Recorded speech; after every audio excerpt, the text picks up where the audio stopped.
was a long day at work, the kind that leaves you drained and just eager to step through the front door, kick off your shoes, and relax in the comfort of your home. The thought of my wife waiting for me, maybe with a glass of wine and a warm smile, was the only thing keeping me going through the grind.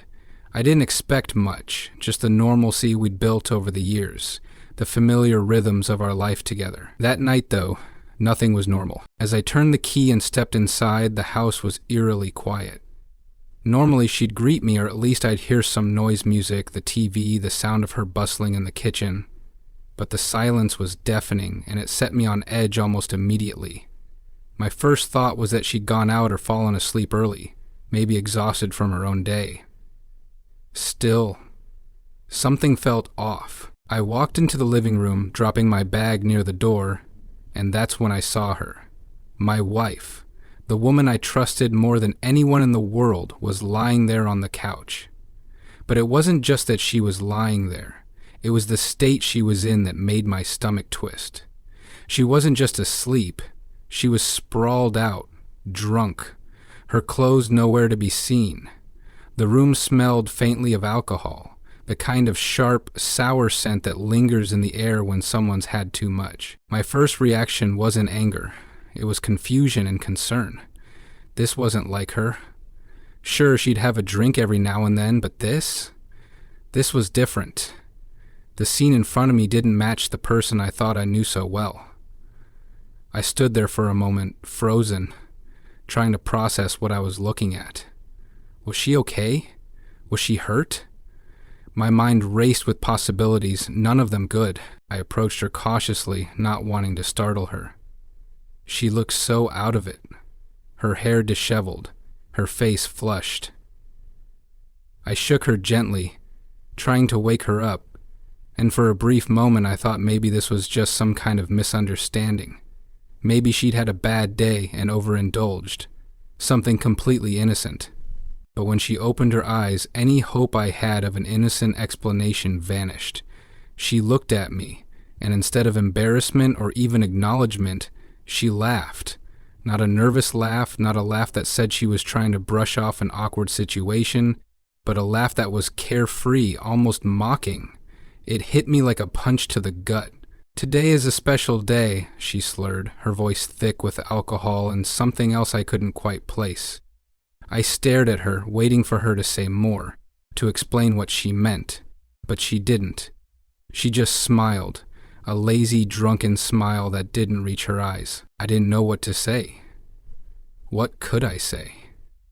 The person lying in front of me felt like a stranger. This wasn't the woman I'd married, the woman I'd shared my life with. My mind was a mess of questions. Why was she like this? Why was she like this? What had happened? What was so special about today that it left her in this state? I decided not to push her for answers, not while she was like this. Whatever was going on, it could wait until she sobered up.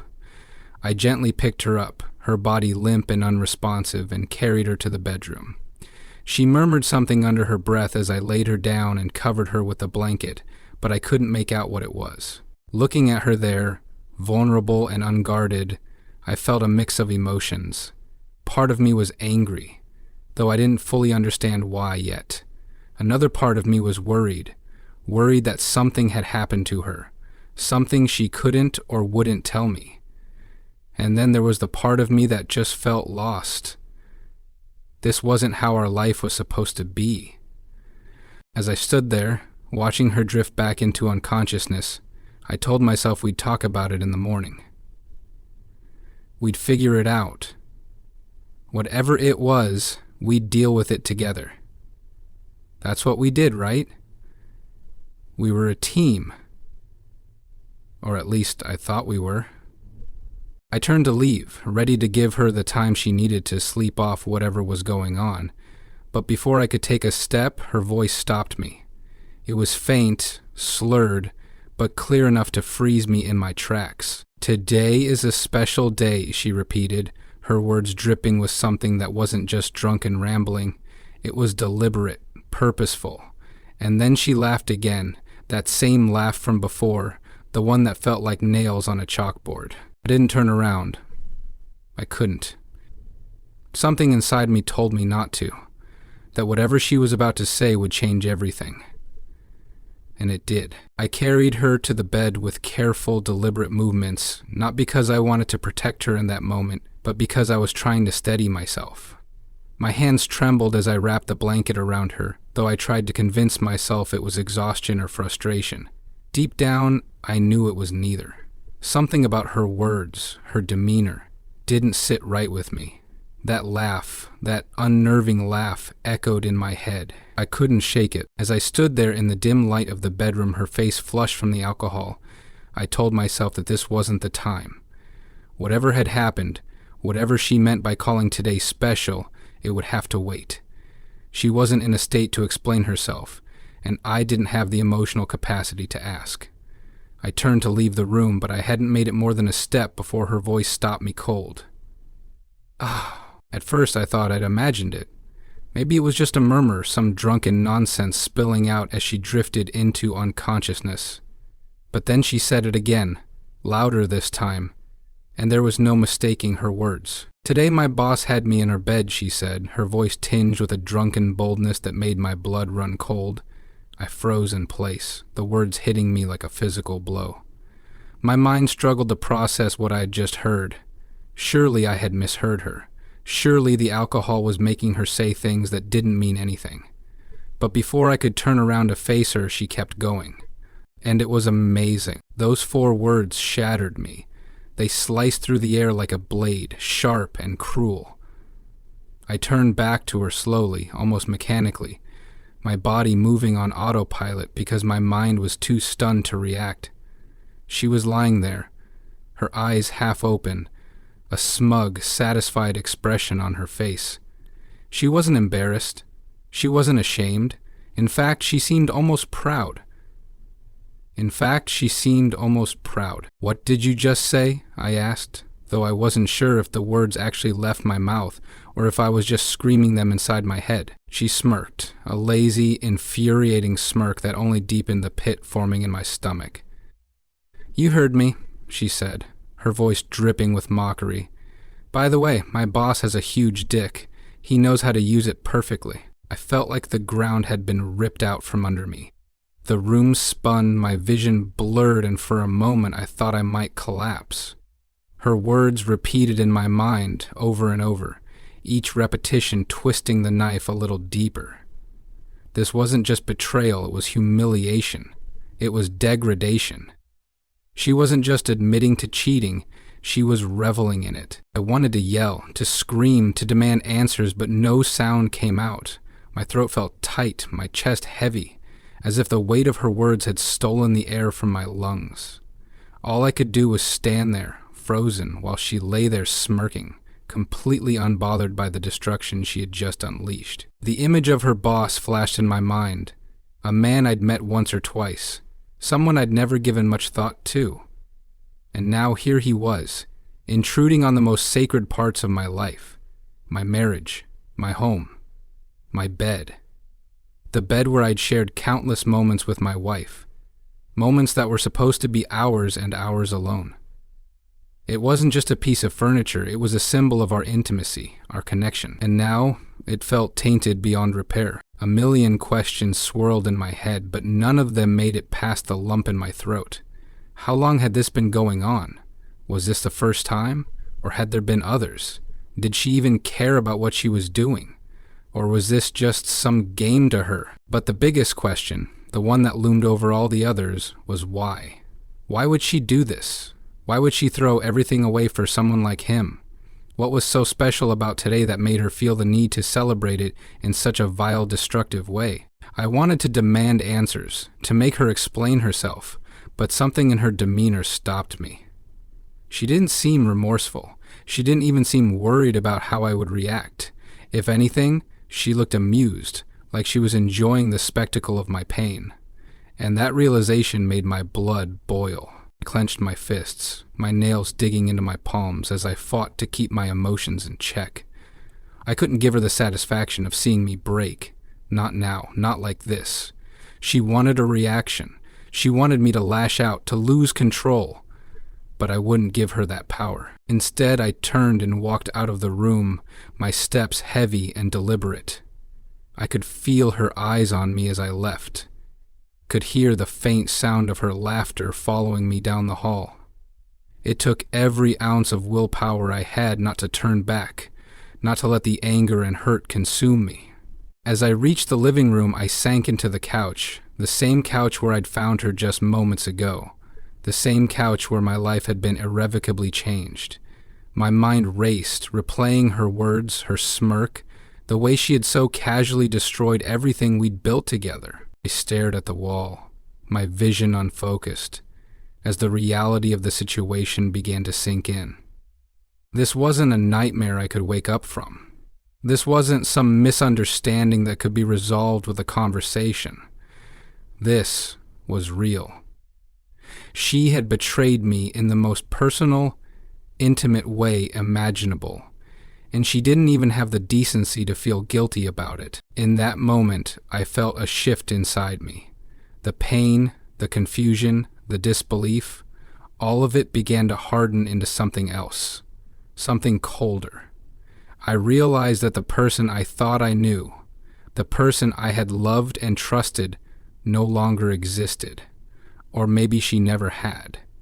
Maybe I had been blind to who she really was all along. I didn't know what I was going to do next. My mind was too clouded with emotion to think clearly. But one thing was certain, this wasn't over. Not by a long shot. I didn't yell, I didn't cry, I didn't even confront her. I simply walked out of the room and closed the door behind me. It wasn't because I wasn't angry, I was furious. But the anger wasn't something that could be released with a single outburst or a slammed door. It was deeper than that, simmering beneath the surface like a storm waiting to erupt. Sitting on the couch, I stared into the empty space of the living room, my mind a swirling mess of emotions. I replayed everything she'd said, every word dripping with malice and smugness. Her laughter, that sickening smirk, the way she described her betrayal as if it were some kind of accomplishment. It all gnawed at me. I clenched my fists, my nails digging into my palms so hard they left marks. I felt humiliated, gutted, and betrayed in a way I couldn't even fully articulate. This wasn't just infidelity. It was a complete and utter disregard for me, for our marriage, for everything we'd built together. She didn't even try to hide it. There was no apology, no regret, not even a hint of shame. The house felt oppressive, the silence only amplifying the storm raging inside me. Every object I looked at seemed tainted. The couch where I sat, the photos on the wall, the small decorations we'd picked out together, all of it felt like a cruel mockery of the life I thought we had. This was supposed to be our home, a sanctuary, but now it felt like a lie. I tried to make sense of it all, but no matter how much I turned it over in my mind, I couldn't find an answer that satisfied the question burning inside me, why? Why would she do this? Was I not enough for her? Had I missed the signs? Did she even care about what she was doing? Or was this just some twisted game to her? The thought of her boss, his smug face, the way he must have walked through my home into my bedroom made my stomach churn. The image of them together in our bed was seared into my mind. It wasn't just an invasion of privacy, it was an invasion of everything I held sacred. The bed wasn't just a piece of furniture. It was a symbol of our intimacy, our connection, and now it was ruined, defiled in a way that could never be undone. I sat there for hours, my thoughts spiraling into darker and darker places. I wanted to scream, to break something, to lash out at the world for the injustice of it all. But I didn't. Instead, I sat in silence, letting the anger and pain fester. I realized that this wasn't something I could fix with a conversation or an apology. This wasn't a mistake that could be forgiven or forgotten. At some point, the anger began to shift. It hardened into something colder, more calculated. I realized that I couldn't let her have this power over me. She wanted a reaction. She wanted me to lose control, to let my emotions consume me. But I wouldn't give her that satisfaction. I wouldn't let her win. I thought about all the times I had sacrificed for her, all the moments I had put her happiness above my own. I had given her everything, my time, my love, my trust. And this was how she repaid me? By betraying me in the most personal, intimate way possible? No, I wouldn't let her walk away from this unscathed. As the night wore on, I started to form a plan. It wasn't impulsive or reckless. It was deliberate, methodical. I knew I needed to act, but I also knew I couldn't let my emotions dictate my actions. This wasn't just about revenge. It was about reclaiming my dignity, my self-respect. I thought about all the things we shared, bank accounts, assets, everything that tied us together. She had taken something from me that could never be replaced, something priceless. The least I could do was take back what I could. I started making mental notes, mapping out my next steps. I would need to be precise, careful. She wouldn't see it coming, just as I hadn't seen her betrayal coming. I wasn't going to let her destroy me, not completely. The hours crept by, the house still shrouded in silence. I couldn't bring myself to go back into the bedroom, to see her lying there as if nothing had happened. I couldn't bear to hear her laughter again, that smug, mocking tone that had cut me so deeply. Instead, I stayed on the couch, my thoughts my only company. As the first rays of sunlight began to filter through the curtains, I felt a strange sense of calm settle over me. The anger was still there, burning quietly beneath the surface, but it was no longer consuming me. I had a purpose now, a plan. I realized that this was a turning point, a moment that would define the rest of my life. I could let her betrayal destroy me, let it consume me until there was nothing left, or I could take control, take back what was mine, and walk away with my head held high. I chose the latter, not because it was easy, but because it was necessary. She had made her choice, and now I would make mine. I wouldn't be her victim. I wouldn't let her laughter haunt me, her smirk taunt me. I took a deep breath, the weight in my chest lifting ever so slightly. I didn't know what the future held, but one thing was certain. She would regret underestimating me. She thought she had won, that her actions had broken me, but she was wrong. But staring into this wasn't the end of the story. It was just the beginning. The morning arrived with an eerie stillness, a stark contrast to the chaos that churned inside me. The sunlight streaming through the windows felt intrusive, almost mocking, as if it had no right to illuminate a house so darkened by betrayal. I sat on the couch, unmoving, my mind already running through the steps I needed to take. I wasn't going to confront her again, not yet. I'd done enough standing there, frozen, letting her smug words pierce me. That moment was over, and it was time to act. If she wanted to tear everything apart, I would make sure she lived with the consequences. There would be no yelling, no screaming, no dramatic declarations of betrayal. I would handle this my way, in silence and with precision. The first step was the finances. We shared accounts, but I had always been the one managing them. I knew exactly where every penny was, every deposit, every withdrawal. As much as I hated the thought of even opening those accounts now, I forced myself to do it. My laptop was in the corner of the living room and I brought it to the couch, powering it on with steady hands. I logged in, pulling up the banking app, my stomach twisting with both determination and dread. There it was, all of it laid out before me. The savings account we had built together, the joint checking account for household expenses, even the credit cards we shared. It all looked so normal, so routine, and yet it felt foreign now, tainted by what she had done. She had used this money, our money, to fund her life, to live comfortably while she betrayed me. I wasted no time. Transferring everything out of the joint accounts and into an account solely in my name took only minutes. I left nothing behind except the bare minimum to keep the accounts active, a courtesy I didn't owe her but gave nonetheless. Next, I turned to the credit cards. I canceled the ones in both of our names, ensuring she couldn't rack up any charges while I finalized my plans. As I worked, I felt a grim sense of satisfaction. This wasn't just about the money. It was about reclaiming control, taking back the power she thought she had stolen. She could laugh in my face, mock me, revel in her betrayal, but she wouldn't get to do it on my dime. Once the finances were secure, I moved on to the practicalities of leaving. I had no intention of staying in that house, in the place where she had so brazenly desecrated everything we had built. But I also knew I couldn't just walk away without a plan. I started making lists in my head. What I would take, what I would leave behind, what I needed to do to disentangle myself from her completely. The thought of packing up my life and walking away felt surreal, like something out of a bad dream. But it wasn't a dream, it was my reality now. Every object in the house felt like it had been stripped of its meaning, its value. The couch where I'd spent countless evenings watching movies with her, the kitchen table where we'd shared meals and laughter, even the bed I once considered our sanctuary. It all felt like a lie. I opened a document on my laptop listing the things I would take. It was a short list. Clothes, personal items, a few sentimental things that hadn't been ruined by her actions. I didn't want much. The house, the furniture, the decorations, all of it could stay. I didn't care about material possessions anymore. I just wanted to be free of her, of this nightmare. As I made my plans, I realized I couldn't do this alone. I needed legal advice. Someone to guide me through the process of separating myself from her as cleanly and quickly as possible.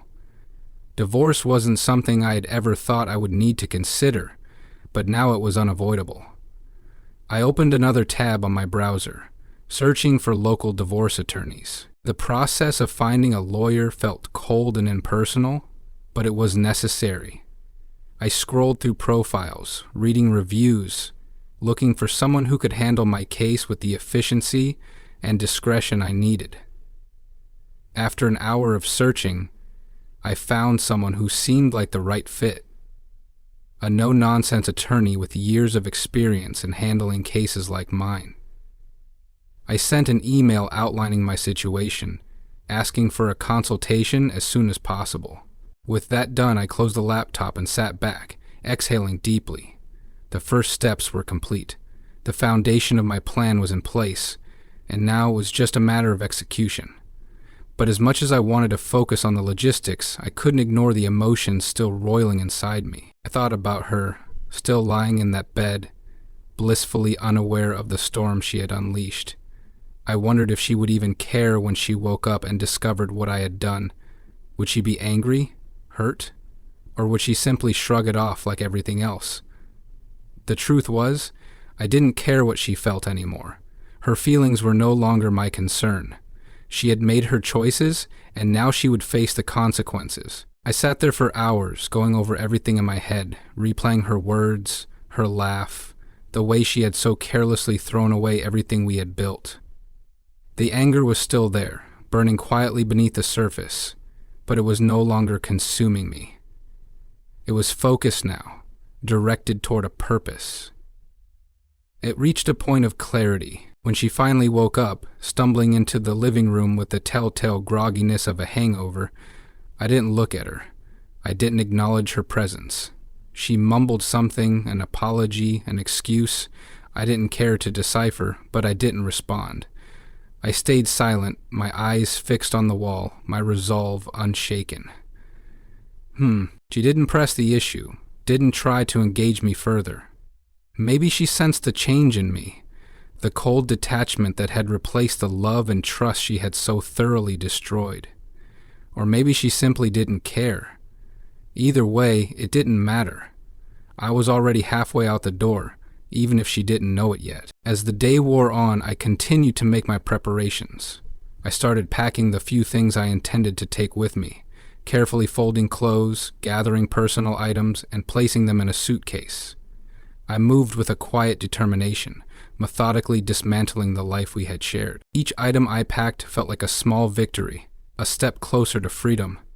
I didn't feel sadness or regret as I went through the motions, only a sense of purpose, of clarity. This wasn't just about leaving her. It was about reclaiming myself, my dignity, my sense of worth. By the time the sun began to set, I was ready. The suitcase sat by the door, my plans laid out, my resolve stronger than ever. I didn't know what the future held, but I knew one thing for certain. I wouldn't let her destroy me. She had made her choices, and now it was my turn to make mine.